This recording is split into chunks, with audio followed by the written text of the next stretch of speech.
What's going on? Welcome to Movies with Devin. Today I'll be discussing the similarities between Black Widow and X-Men Origins Wolverine. While I know it's a wild claim, once you hear me out, it will all be clear.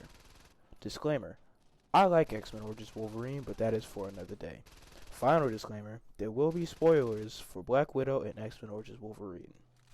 So straight off the bat, you have a scene with our younger heroes and their parents, and I say that loosely, before tragedy strikes upon the family where the siblings are separated from their parents to fight wars, or in Black Widow's case, wreak havoc on the world.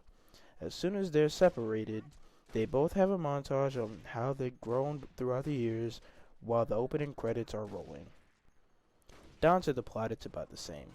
In Black Widow, the plot is to kill Dreykov, free the widows, and destroy the Red Room, which they do. In X-Men vs. Wolverine, the plot does shift a little bit. It goes from kill Sabretooth to kill Stryker. But in the end, they free the captive mutants and destroy the island that the captives are on, alongside of the factory where they end up making the big villain. Even in the duration of the movies, the heroes set out to recruit the people of their past in hope of gaining information on their targets' locations. And during the movies, both main villains hired muscles to obtain materials for a higher purpose.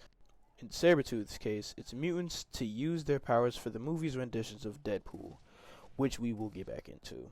In Taskmaster's case, it's vials of a special gas that frees the widows of their mental captivity that Dreykov does not like. In terms of characters, there are similarities that can be made.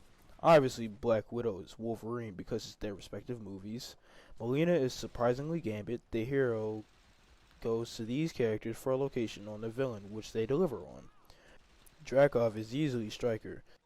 They both have personal ties to the heroes and a maniacal plan for an army with super henchmen to enforce the plan. And the biggest comparison is that Taskmaster is Deadpool with a hint of Sabretooth. Deadpool and Taskmaster are both used as weapons of destruction. They both are very inaccurate adaptations. They both are silent henchmen / women that are used to kill our main hero.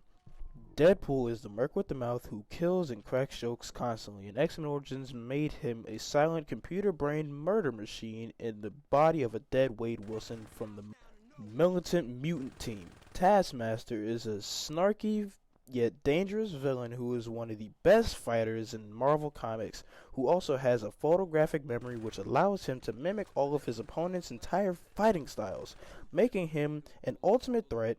And in the movie, she is essentially a cyborg controlled by Dreykov.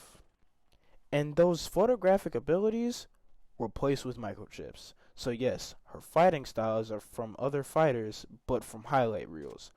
Basically, she's a football player that has film football videos put inside her head. So Marvel Studios' iteration of photographic reflexes, chip in the head.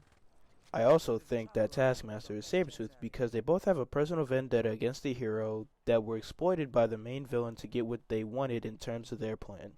Both have a change of heart towards the end, with Sabretooth's line, "Nobody kills you but me," and with Taskmaster's case, it was a special gas to end the mind control.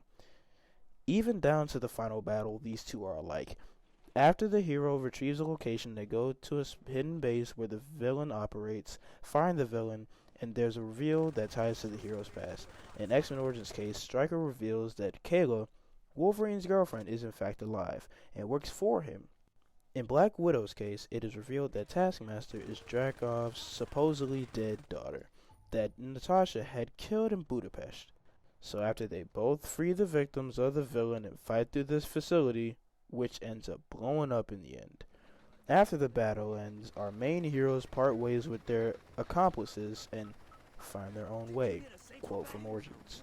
They leave off with the hero going off camera and advance the adventures we've seen on camera before, with end credit scenes that end up amounting to either nothing or something we're not going to see for the near future.